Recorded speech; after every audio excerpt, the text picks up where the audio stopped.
Antes de hablar sobre economía política y comunicación, debemos saber qué se entiende por el término economía política y cómo ésta se vincula a la economía política de la comunicación.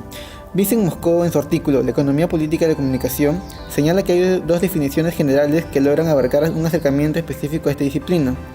En una primera definición nos dice que la economía política es el estudio de las relaciones sociales, particularmente las relaciones de poder, que mutuamente constituyen la producción, distribución y consumo de recursos, incluidos los recursos de comunicación. Y por otro lado también define este como el estudio del control y la supervivencia de la vida social. A partir de acá, señala que los investigadores en la comunicación se han servido de este marco teórico para llevar a cabo la investigación sobre medios masivos y las tecnologías de investigación.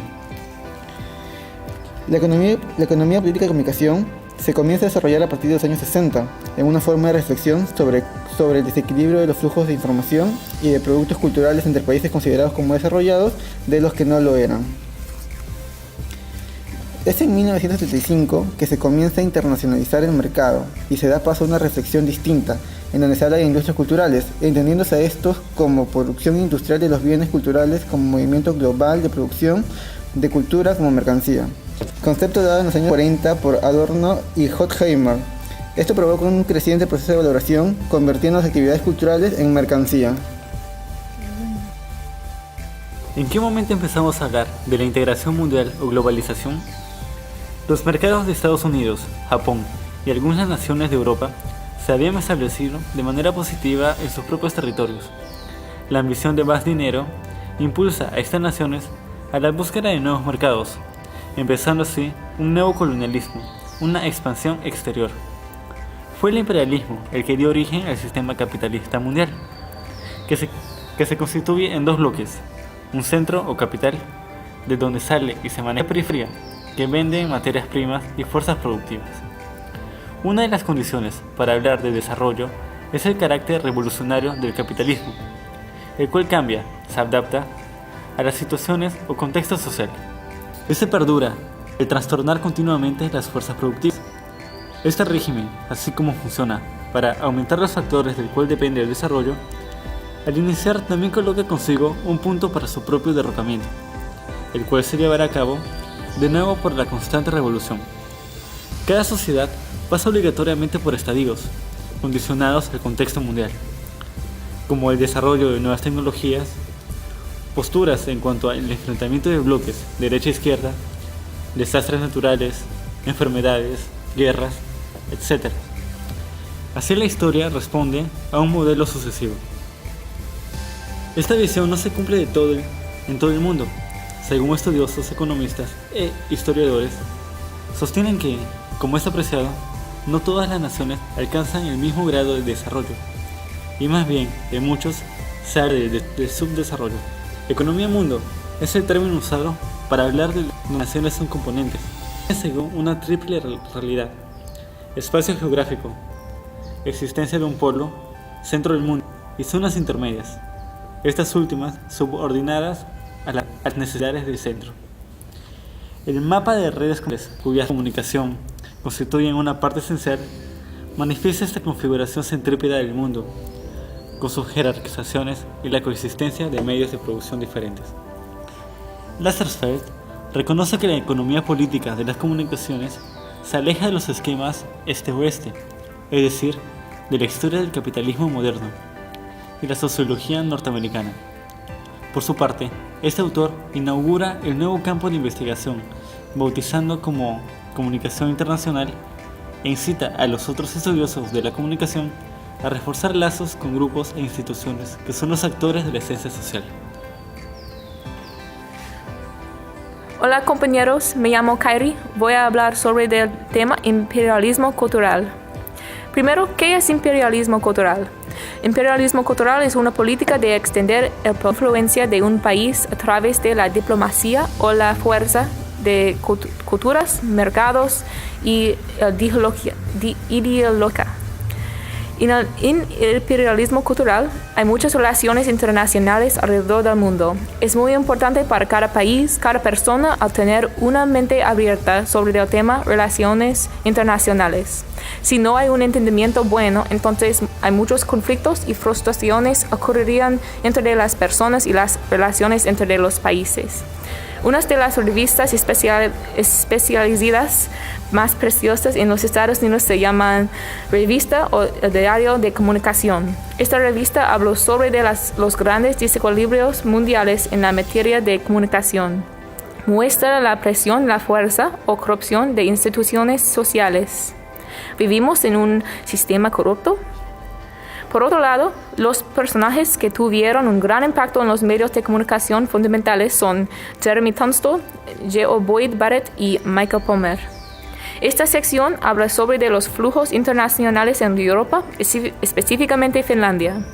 Las revistas, reportadores, televisores y la media han creado un mundo o sociedad que depende mucho en la cuestión de la dependencia cultural.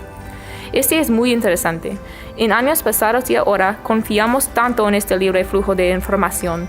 La cuestión de los flujos influye en trabajos teóricos sobre las nuevas formas del imperialismo. Sin este poder, entonces, ¿qué? ¿Sería desigualdad entre las personas que conocen o tienen acceso a la información valiosa y esas personas que no pueden recibirla? Un pensamiento para considerar, ¿no? Ahora yo voy a hablar sobre América Latina. América Latina es una región que estaba destinada a impulsar la teoría de la dependencia, en la que se pretende explicar básicamente el grado de autonomía del que cada nación es acreedora en relación con el sistema mundo. En él se desencadenan procesos de cambios que rompen con las viejas concepciones de agitaciones y propaganda, haciendo que el desarrollo de los medios de comunicación sean más importantes que en las demás regiones del tercer mundo. Su importancia no solo radica en las críticas de las teorías de modernización, sino también fueron innovadores, ya que produjeron iniciativas que rompen con el modo vertical de transmisión de los ideales del desarrollo. Lo dicho anteriormente se atestigua en la obra de Paulo Freire, Pedagogía de los oprimidos, que tuvo un fondo de estrategias de comunicación popular y un esplendor mundial. Por último, hay que señalar que América Latina se ha distinguido por su reflexión sobre el vínculo entre comunicación y organización popular. Bien. La UNESCO y el nuevo orden mundial de la comunicación. Los 70 resultaron ser una década de un debate internacional sobre la información y las relaciones entre los países desarrollados y los tercermundistas. Detonante de este fue, en 1972, una propuesta de la Unión Soviética para que UNESCO aprobara una resolución sobre el papel de los medios masivos en pro de la paz y de respeto a los derechos humanos, así como en contra del racismo. El desfase entre el primer y tercer mundo originó el llamado a un nuevo orden económico mundial, que implicaba una distribución más equitativa de los recursos económicos como reparación a la explotación durante el colonialismo. Pero el colonialismo político no solo había sucedido otro económico, sino también un colonialismo informativo. La frase Nuevo Orden Mundial de la Información y la Comunicación vinculó la información al debate sobre la distribución mundial de recursos económicos, haciendo un llamado relacionado con los recursos de información y comunicación. Se crea una comisión internacional para el estudio de los problemas de la comunicación. Años más tarde finaliza la comisión presidida por Sean McBride. Finaliza el informe de la comunicación con múltiples trabajos y conferencias sobre las políticas culturales y las políticas nacionales de la comunicación. Hace crítica a los países industrializados y occidentales. Se da la formulación de NOMIC. Las críticas se dieron desde 3 puntos. 1. Flujo unidireccional de la información. El libre flujo de la información se había convertido en una circulación de sentido único, ante el desequilibrio entre las fuentes y los destinatarios. No hay intercambio debido a la magnitud de la desigualdad.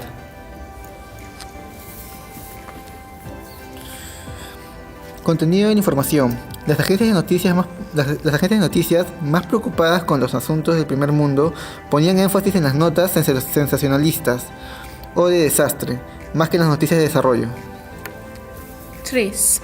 Control de la información. El desequilibrio informativo mantiene la dependencia, creando el control al explotar el sistema de los valores de la estructura de poder transnacional, dominación ideológica y imperialismo cultural. El acuerdo en común era la necesidad de hacer algo por la carencia de capacidades comunicativas del tercer mundo. Los países desarrollados estaban de acuerdo en expandir las competencias comunicativas de los países en desarrollo, pero no en restringir el libre flujo. La politización del tema, lo que provocó la salida de Estados Unidos y Reino Unido de la UNESCO y el pobre desempeño del Programa Internacional para el Desarrollo de la Comunicación, resultado práctico de la discusión sobre la información y la comunicación entre los países desarrollados y en vías de desarrollo. En los años 80 se empieza a regular las redes y los intercambios hacia organismos con vocación más técnica como lo es el GATT, Acuerdo General sobre de las Tarifas Aduaneras y el Comercio. Muchas gracias. Bueno, muchas gracias compañeros por escucharnos.